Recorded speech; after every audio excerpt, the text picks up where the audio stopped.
आइए आज का सेशन स्टार्ट करते हैं। आज के सेशन का पहला क्वेश्चन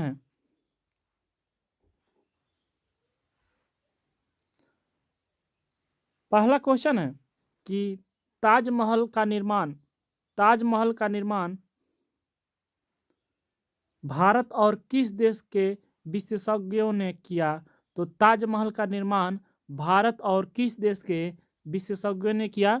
तो ऑप्शन ए में सऊदी अरब, ऑप्शन 2 में फारस, ऑप्शन 3 में यूनान, ऑप्शन 4 में संयुक्त राज्य अमेरिका।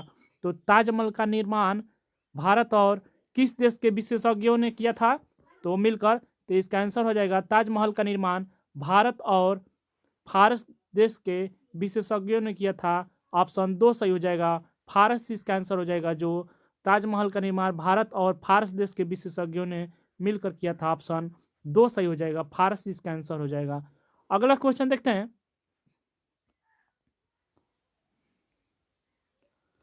क्वेश्चन है कि हरमुज जल संधि निम्नलिखित में से किन दो देशों को अलग करती है। तो हरमुज जल संधि निम्नलिखित में से किन दो देशों को अलग करती है।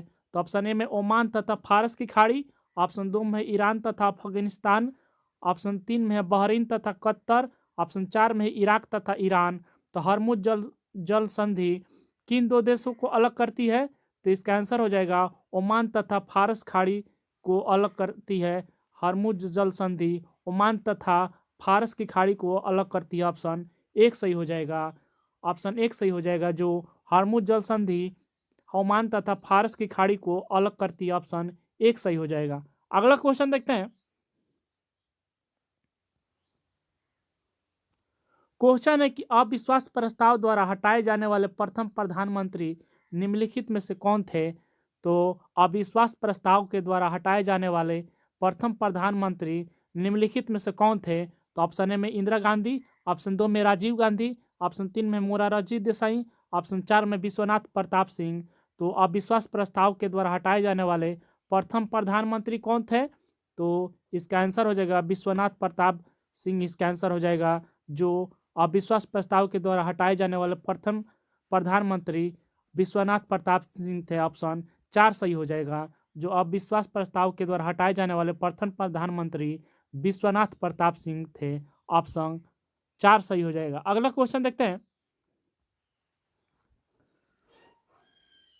क्वेश्चन है कि भारत के संसदीय लोकतंत्र के अब तक के इतिहास में कितने प्रधानमंत्री ने तीसरी बार पद संभाले हैं। तो भारत के संसदीय लोकतंत्र के अब तक के इतिहास में कितने प्रधानमंत्री ने तीसरी बार पद संभाले हैं। तो ऑप्शन ए में है 2, ऑप्शन 3 में 3, ऑप्शन 4 में 4, ऑप्शन 4 में है 5। तो भारत के संसदीय लोकतंत्र के अब तक के इतिहास में कितने प्रधानमंत्री ने तीसरी बार पद संभाले हैं। तो इसका आंसर हो जाएगा ऑप्शन 3 सही हो जाएगा, 3 इसका आंसर हो जाएगा। जो भारत के संसदीय लोकतंत्र के अब तक के इतिहास में 3 प्रधानमंत्री ऐसे हैं जो पद संभाले हैं, ऑप्शन 3 सही हो जाएगा। 3 बार पद संभाले हैं, पंडित जवाहरलाल नेहरू, इंदिरा गांधी और अटल बिहारी वाजपेयी। अगला क्वेश्चन देखते हैं।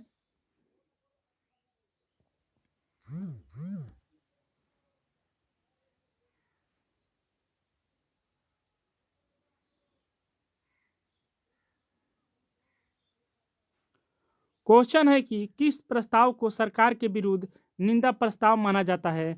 तो किस प्रस्ताव को सरकार के विरुद्ध निंदा प्रस्ताव माना जाता है। तो ऑप्शन ए में स्थगन प्रस्ताव, ऑप्शन 2 में ध्यानाकर्षण प्रस्ताव, ऑप्शन 3 में संशोधन प्रस्ताव, ऑप्शन 4 में प्रतिस्थापन प्रस्ताव। तो किस प्रस्ताव को सरकार के विरुद्ध निंदा प्रस्ताव माना जाता है। तो इसका आंसर हो जाएगा ऑप्शन ए सही हो जाएगा, स्थगन प्रस्ताव इसका आंसर हो जाएगा। जो स्थगन प्रस्ताव को सरकार के विरुद्ध निंदा प्रस्ताव माना जाता है, ऑप्शन 1 सही हो जाएगा, ऑप्शन 1 सही हो जाएगा। जो स्थगन प्रस्ताव के विरुद्ध निंदा प्रस्ताव माना जाता है, किस प्रस्ताव को सरकार के विरुद्ध निंदा प्रस्ताव माना जाता है। तो स्थगन प्रस्ताव को, ऑप्शन 1 सही हो जाएगा। अगला क्वेश्चन देखते हैं। क्वेश्चन है कि नर्मदा तथा और तापी के बीच कौन सा पहाड़ है। तो नर्मदा और तापी के बीच कौन सा पहाड़ है। तो नर्मदा और तापी के बीच कौन सा पहाड़ है। तो ऑप्शन ए में अरावली पहाड़ी, ऑप्शन 2 में अजंता पहाड़ी, ऑप्शन 3 में सतपुरा पहाड़ी, ऑप्शन 4 में विंध्याचल पहाड़ी। तो नर्मदा और तापी के बीच कौन सा पहाड़ है। तो इसका आंसर हो जाएगा नर्मदा और तापी के बीच सतपुरा पहाड़ी है। ऑप्शन 3 सही हो जाएगा, सतपुरा पहाड़ी इसका आंसर हो जाएगा। जो नर्मदा और तापी के बीच सतपुरा पहाड़ी है, ऑप्शन 3 सही हो जाएगा। सतपुरा पहाड़ी इसका आंसर हो जाएगा, जो नर्मदा और तापी के बीच सतपुरा पहाड़ी, ऑप्शन 3 सही हो जाएगा। अगला क्वेश्चन देखते हैं। क्वेश्चन है कि उत्तरी अमेरिका और दक्षिणी अमेरिका को निम्नलिखित में से कौन सा जल संधि जोड़ता है। तो उत्तरी अमेरिका और दक्षिणी अमेरिका को निम्नलिखित में से कौन सा जल संधि जोड़ता है। तो ऑप्शन ए में हर्मुज जल संधि, ऑप्शन 2 में सुंडा जल संधि, ऑप्शन 3 में है सुसीमा जल संधि, ऑप्शन 4 में है पनामा जल संधि। तो उत्तरी अमेरिका और दक्षिणी अमेरिका को इनमें से कौन सा जल संधि जोड़ता है। तो इसका आंसर हो जाएगा पनामा जल संधि इसका आंसर हो जाएगा। जो उत्तरी अमेरिका और दक्षिणी अमेरिका को पनामा जल संधि जोड़ता है, ऑप्शन 4 सही हो जाएगा। पनामा जल संधि इसका आंसर हो जाएगा। जो उत्तरी अमेरिका और दक्षिणी अमेरिका को पनामा जल संधि जोड़ता है, ऑप्शन 4 सही हो जाएगा। अगला क्वेश्चन देखते हैं। क्वेश्चन है कि the properties of political economy पुस्तक के लेखक निम्नलिखित में से कौन है। तो the properties of political economy पुस्तक के लेखक निम्नलिखित में से कौन है। तो ऑप्शन ए में शशि थरूर, ऑप्शन 2 में खुशवंत सिंह, ऑप्शन 3 में मेघनाथ देसाई, ऑप्शन 4 में है शरद जोशी। तो the property of political economy पुस्तक के लेखक कौन है। तो इसका आंसर हो जाएगा मेघनाथ देसाई इसका आंसर हो जाएगा। जो the properties of political economy पुस्तक के लेखक मेघनाथ देसाई है, ऑप्शन 4 सही हो जाएगा। मेघनाथ देसाई इसका आंसर हो जाएगा।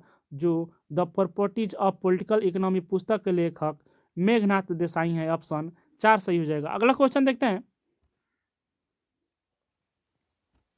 क्वेश्चन है कि लोयस किस प्रकार की मिट्टी है। तो लोयस किस प्रकार की मिट्टी है।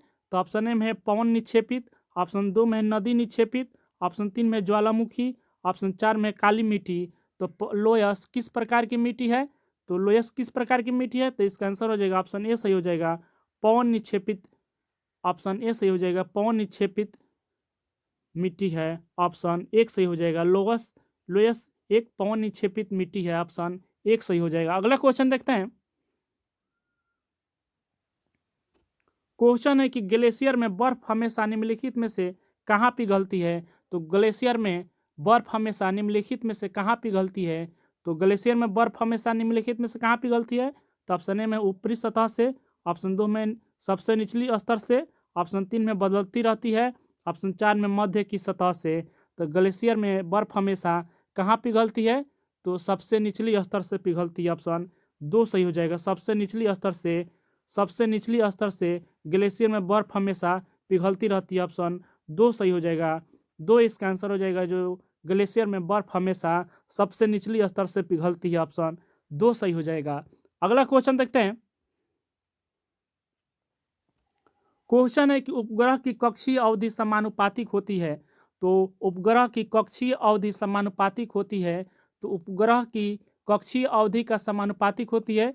तो ऑप्शन 1 में है आर के पावर 3/2, ऑप्शन 2 में आर के पावर r3, ऑप्शन 3 में है r², ऑप्शन 4 में r।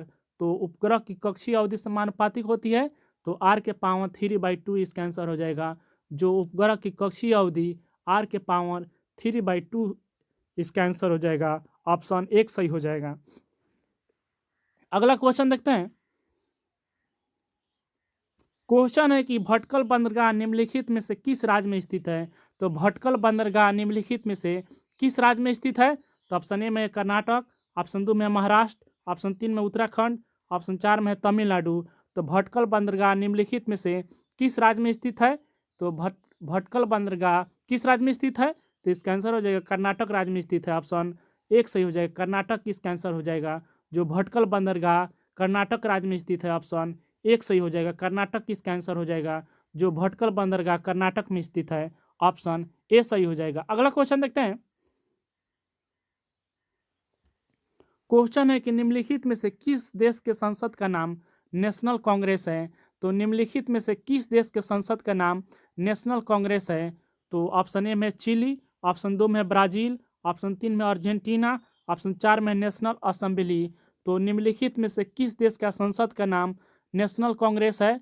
तो ऑप्शन 2 सही हो जाएगा, ब्राजील इसका आंसर हो जाएगा। जो ब्राजील देश के संसद का नाम नेशनल कांग्रेस है, ऑप्शन 2 सही हो जाएगा। जो ब्राजील देश के संसद का नाम नेशनल कांग्रेस है, ऑप्शन 2 सही हो जाएगा। अगला क्वेश्चन देखते हैं।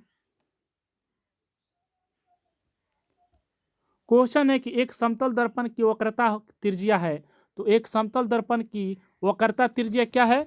तो एक समतल दर्पण की वक्रता त्रिज्या क्या है? तो एक समतल दर्पण की वक्रता त्रिज्या है, ऑप्शन 1 में धनात्मक, ऑप्शन 2 में ऋणात्मक, ऑप्शन 3 में शून्य, ऑप्शन 4 में अनंत। तो एक समतल दर्पण की वक्रता त्रिज्या है अनंत है, ऑप्शन 4 सही हो जाएगा। अनंत इसका आंसर हो जाएगा। जो एक समतल दर्पण की वक्रता त्रिज्या अनंत है, ऑप्शन 4 सही हो जाएगा। अगला क्वेश्चन देखते हैं। क्वेश्चन है कि घरेलू हिंसा अत्यंत निम्नलिखित में से क्या है? तो घरेलू हिंसा अत्यंत निम्नलिखित में से क्या है? तो ऑप्शन ए में है जघन्य अपराध, ऑप्शन 2 में अनैतिक, ऑप्शन 3 में क्रूरता, ऑप्शन 4 में अमर्यादित। तो घरेलू हिंसा अत्यंत निम्नलिखित में से क्या है? तो इसका आंसर हो जाएगा जघन्य अपराध है, ऑप्शन ए सही हो जाएगा। जघन्य अपराध इसका आंसर हो जाएगा। जो घरेलू हिंसा एक एक जघन्य अपराध है, ऑप्शन 1 सही हो जाएगा। घरेलू हिंसा एक अत्यंत जघन्य अपराध है, ऑप्शन 1 सही हो जाएगा। अगला क्वेश्चन देखते हैं। क्वेश्चन है कि एशिया का निष्पान क्षेत्र डेड हार्ट ऑफ एशिया किसे कहा जाता है? तो एशिया का निष्पान क्षेत्र dead heart of Asia dead heart of Asia किसे कहा जाता है? तो एशिया का निष्पान क्षेत्र किसे कहा जाता है?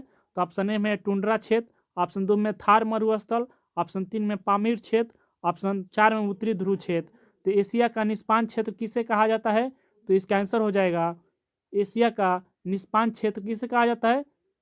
तो इसका आंसर हो जाएगा ऑप्शन 3 सही हो जाएगा। पामीर क्षेत्र कहा जाता है, ऑप्शन 3 सही हो जाएगा। पामीर का क्षेत्र जो एशिया का निष्पान क्षेत्र, एशिया का निष्पान क्षेत्र पामीर के क्षेत्र को कहा जाता है, ऑप्शन 3 सही हो जाएगा। अगला क्वेश्चन देखते हैं। क्वेश्चन है कि जीवाणु में गुणसूत्रों की संख्या निम्नलिखित में से कितनी होती है? तो जीवाणु में गुणसूत्रों की संख्या यानी क्रोमोसोम की संख्या कितनी होती है?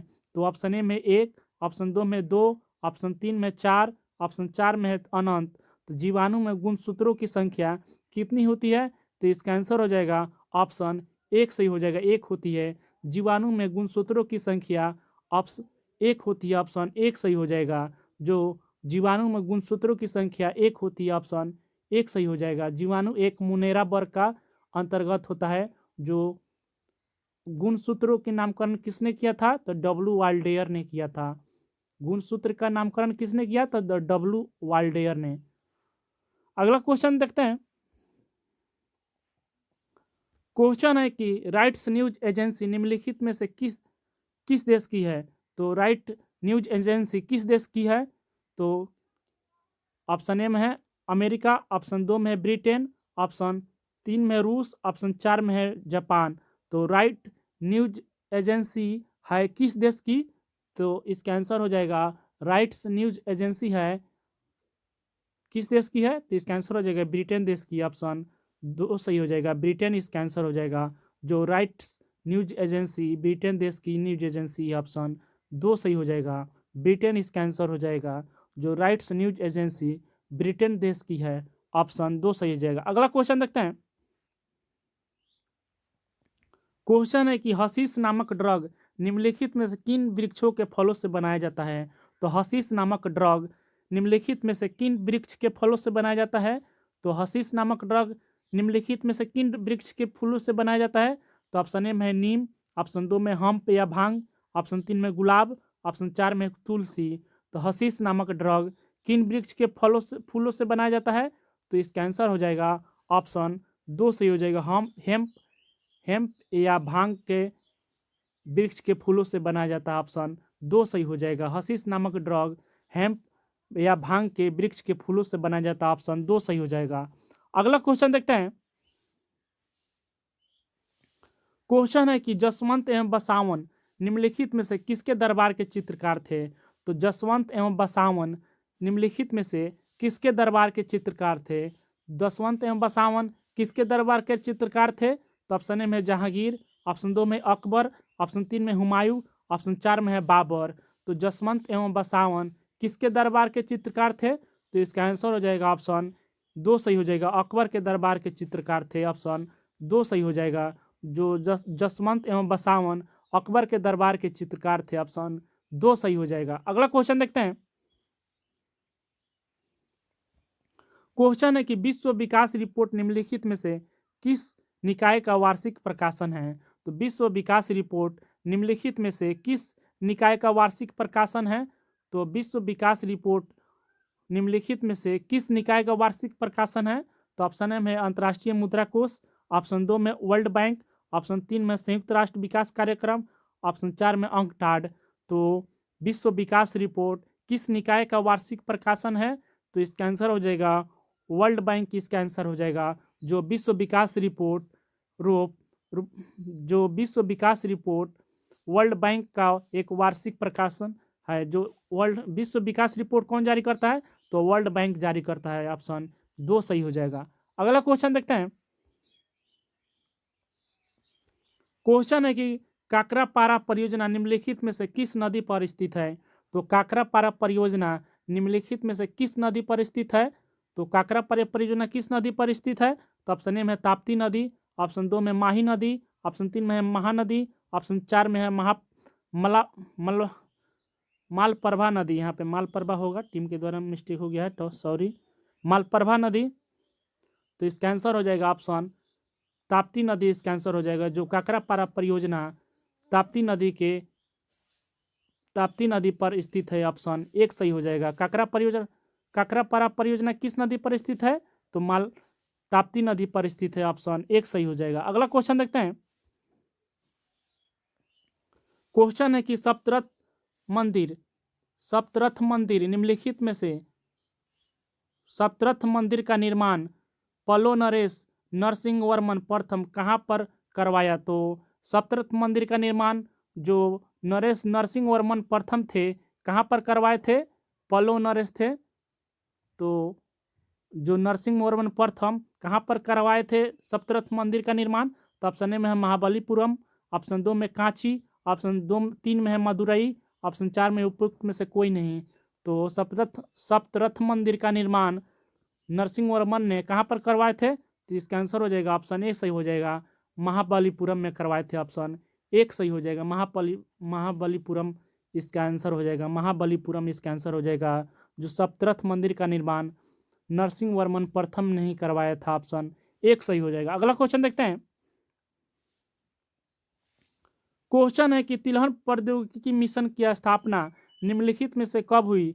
तो तिलहन प्रौद्योगिकी मिशन की स्थापना निम्नलिखित में से कब हुई? तो ऑप्शन ए में 1985, ऑप्शन 2 में 1986, ऑप्शन 3 में 1987, ऑप्शन 4 में 1988।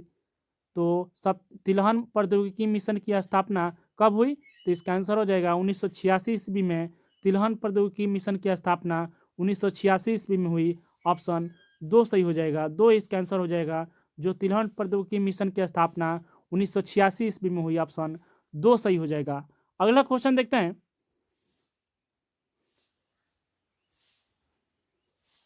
तो सेशन यहीं पर समाप्त होता है।